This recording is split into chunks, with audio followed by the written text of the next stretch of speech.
大家好，我是 Martin, and this is a Phrase a Day English, brought to you by the Taichung Keda Language Center. Today's phrase is to take a rain check. To take a rain check. 下次 or 改天. To take a rain check means to ask to reschedule a previously arranged date. For example, let's say you and your friend set a date to go to Taichung Park for a picnic.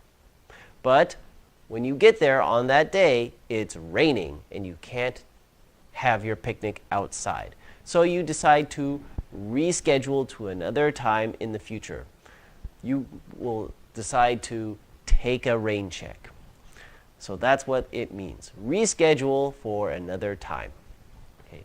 Now I will give you 2 example sentences. Number 1.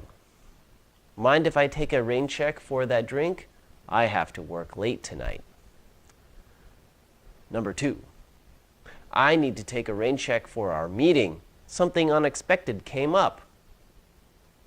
So to take a rain check means that you need to reschedule your meeting, usually because of some unexpected change to your schedule. Okay, thank you all for watching. I will see you next time. Bye-bye.